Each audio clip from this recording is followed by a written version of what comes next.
Hello, faithful. Welcome to another episode of White Throne Metal Radio's Top 10 Songs. Today, we're going to talk about our top 10 favorite tracks from Christian metal legends Deliverance. I am your host, Keven Crothers, also the station manager for White Throne Metal Radio, the Throne Room podcast, and a staff writer for Heaven's Metal magazine. You'll find links to those things in the description below. Hey, and before the end of the video, as you're thinking about this, what are your top 10 Deliverance songs? Deliverance, the first album came out in 1989 on Intense Records, and the first three albums were a speed metal band, and then after that, everything changed. And some people didn't care for it. Some people wanted to keep making their first three albums over and over again. But that's not, and never has been, what Deliverance, I think, has been about. It's growth, change, development, honesty. If nothing else, honesty. And as someone who has totally followed them for many, many years, I got a chance to see them first time 1987 at the His Festival in Riverside, California, with Mr. Larry Farkas of Vengeance on lead guitar, because Glenn Rogers had left the band to go play with the band Hero. We heard him. There was no demo or anything, and I was working with the band Soldier and fell in love with them. First time we heard some of those songs, which a couple of those will be on today's list, it was amazing and has been a great ride. Let me briefly go through their albums, records, whatever you want to call them. I got them on CD. Of course, the debut came out in 1989. I've got the original plus two different reissues. The last one was a Rox Records No Life Till Metal reissue from 2017. The second album, Weapons of Our Warfare, considered by many to be their ultimate and best. Coming in at the third release is What a Joke. Third album, again for Intense. The original and then a remaster reissue that came out. And then the fourth album, we got them all, kind of had them in order. Fourth release was Stay of Execution. Again, the original and a Rox Records reissue. After that, oh goodness, Learn. Following Learn, A River Disturbance, Camelot in Smithereens, and yes, this was a CD binned find. I did not, when this album came out, I was doing a lot of other things in life, family and such, but this was their last album for Intense Records. This was 1985's Camelot in Smithereens. They returned about 6 years later with Assimilation, very different sounding album than the others, followed up by As Above, So Below, more of a straightforward metal album, not really straightforward, but more of a metal band album at that time, followed up by Hear What I Say, and finally, The Subversive Kind. That's the catalog. Maybe I'll have to have a top 10 favorite albums. They have such a huge discography.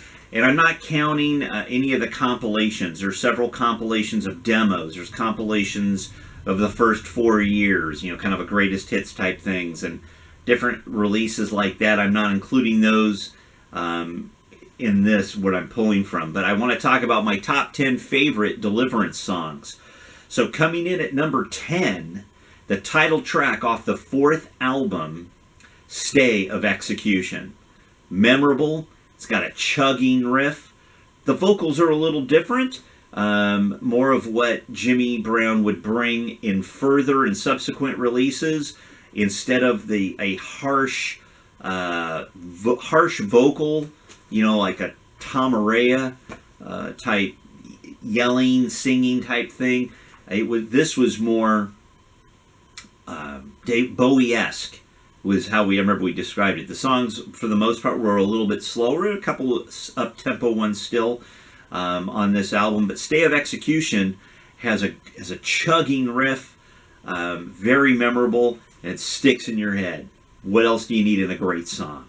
Number 9, coming in off the Learn album, another record for me that I got years after it was released. But my favorite track, and it is a top 10, is Who Am I? Who Am I? Off the Learn album. It's got a great riff. It's almost kind of groovy. I don't want to say it's funky or anything. It's heavy, but more of I guess you'd almost say like a groove metal type thing going on. It's definitely, in my opinion, the heaviest song on the Learn album. There are some good songs on that disc, but Who Am I, for me, really, it ranks up there. Coming now off the number 8. Number 8. This is going to surprise a lot of you, I'm sure, because I'm going to go to the Hear What I Say. This one, Hear What I Say. And it's not the song that many of you probably just, I know what he's going to pick. Nope, you don't. It's the song Detox. It's groovy, it's heavy, it's got a great hook, it's memorable, it's upbeat. It is not a speed metal song, but it's a song that sticks with you. And when I listened to this the first time, when this album came out in 2013, and it's brilliant. A great tune. The album itself is really good. But Detox, it's one of these songs, I hear it all the way through, I'll go right back and play it again. Just like Who Am I? It'll play through, go right back and play it again. So coming in at number 8 is Detox. Coming in at number 7 off the River Disturbance album. And I know at this point some of you are going, hey man, what about the classic albums? What are those songs? We're getting there. Off number 7, off a River Disturbance. And honestly, this was a tie between 2 tracks. And I could have probably bumped one of these other songs, but, to fit both of the songs in here. But with number 7 is You Still Smile. It's epic. It's moody. If I remember right, Gene Eugene playing piano on that song. It's like it's a confession. Jimmy just pours forth his soul on that song, and it clocks in at like 7+ minutes, but it soars. It's a mid-tempo. It's not a ballad, but if I want to call it prog, okay, but it's not like doodly doo 10 minutes of Dream Theater, which nothing wrong with Dream Theater, just saying. It's not that kind of prog. There are elements throughout that song, and I hear it, and it resonates. It's a great song. Coming in at number 7, You Still Smile. Coming in at number 6, off the debut, album closer, Awake. A great riff about a story of a man who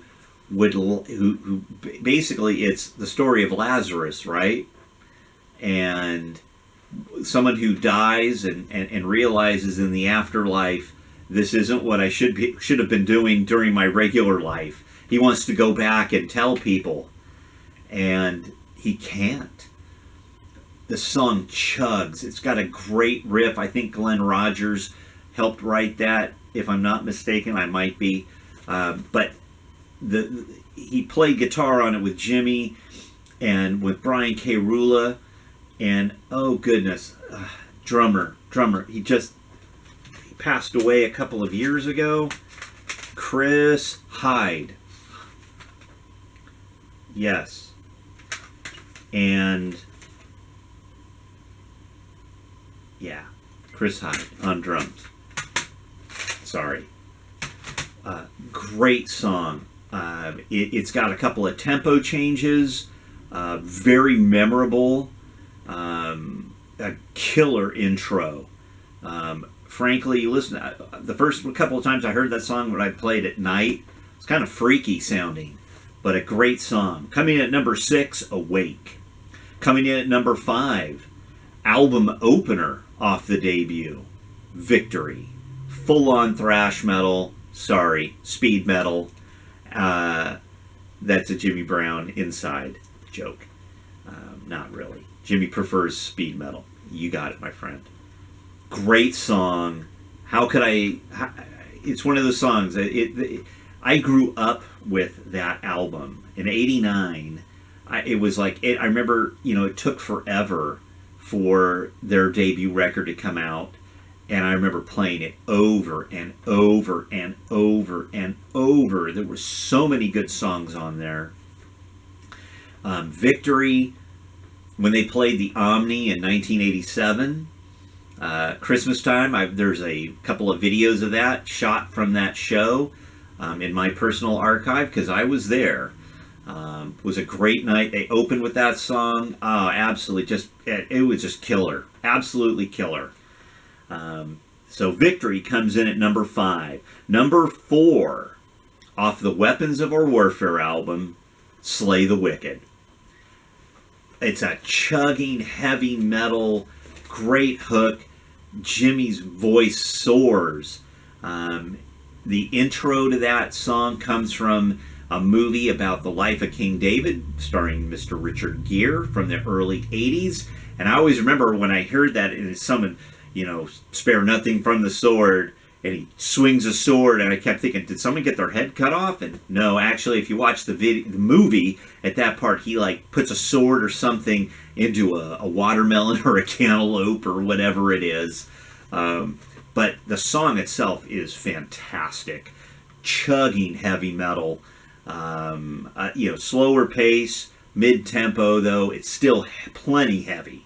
Slay the Wicked comes in at number 4. Number 3, also off of Weapons of Our Warfare, This Present Darkness. Fast-paced speed metal that absolutely, it's memorable. Anyone, when you hear that song, you remember it. It sticks. It soars. It just, they played it at Cornerstone. I've actually seen Deliverance. I'm trying to think now. Half a dozen times, maybe 7 times, 8 times, something like that. 3 of those, I think, was before they got signed, before the record was out. But This Present Darkness, just such a great song. Kind of a Slayer-like riff, I suppose. Definitely that speed. It's a great tune. Very much, I think, the title, along with the subject matter, inspired by the Frank Peretti books, if you remember those back in the 80s as well. A great song. This Present Darkness comes in at number 3. Coming in at number 2, the title track for that second album, Weapons of Our Warfare.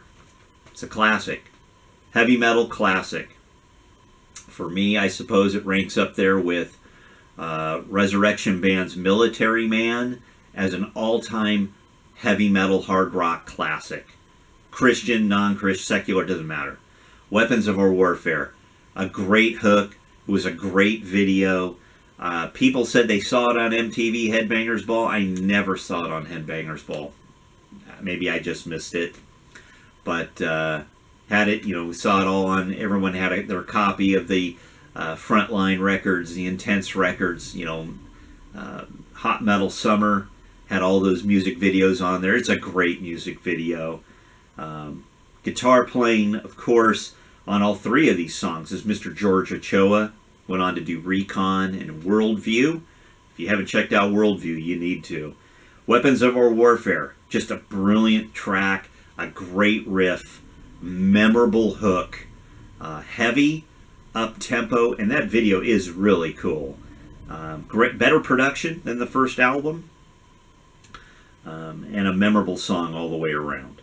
Coming in at number one, and I debated quite a bit, and I know this video is getting a little long, so I appreciate you bearing with me.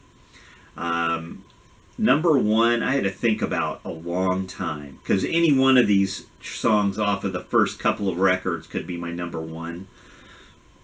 But I had to go back to when I saw them in Riverside at the first His Festival, and I'm there with my friend Shorty. Hey, Manny. I'm there with my friend Shorty, and we were roadieing for the band Soldier. It's 100+ degrees outside, and Deliverance is playing before we went on. The band Soldier went on, and Jimmy Brown's up there. All right, we're gonna play No Time, and the riff kicked in, and we just went absolutely bonkers. Another true heavy metal classic, a great middle. It's a up-tempo song that kicks in full speed in the middle and kicks back down. A great hook. Once again, a great song all the way around. And definitely worth my number one, primarily because I grew up with it. It's one of the first Deliverance songs I ever heard. And it's memorable. Those are all the best songs, aren't they? Whatever it is, it affects you in some way. It's memorable. It's important to you. No Time comes in at number one. There were other songs. I could have added the title track, River Disturbance, or Belltown, or Time off of the Learn album, or the title track off the Learn album, Annals of Subterfuge. Nothing. I could have picked J.I.G. off of What a Joke, which actually goes back quite a bit before that album, all the way back to '87, easily. So, but yeah, that debut and Weapons of Our Warfare, 23, what a great song. If We Faint Not, or Attack, some great songs. Just some great music. Jimmy, if you are watching this particular video, I appreciate you, brother. I thank you for your music. It has always meant a lot to me. And maybe we'll get, like I say, a top 10 Jimmy Brown records, albums. We'll do something like that. I don't know. Deliverance and Jimmy Brown as a whole, a large catalog of music. And all of it is worthy to be discussed. Hey, folks, thanks for tuning in again. Don't forget, give me your top 10 in the comments below. Like the video, subscribe. I've got more stuff forthcoming. And once again, God bless you, and we'll see you soon. Bye-bye.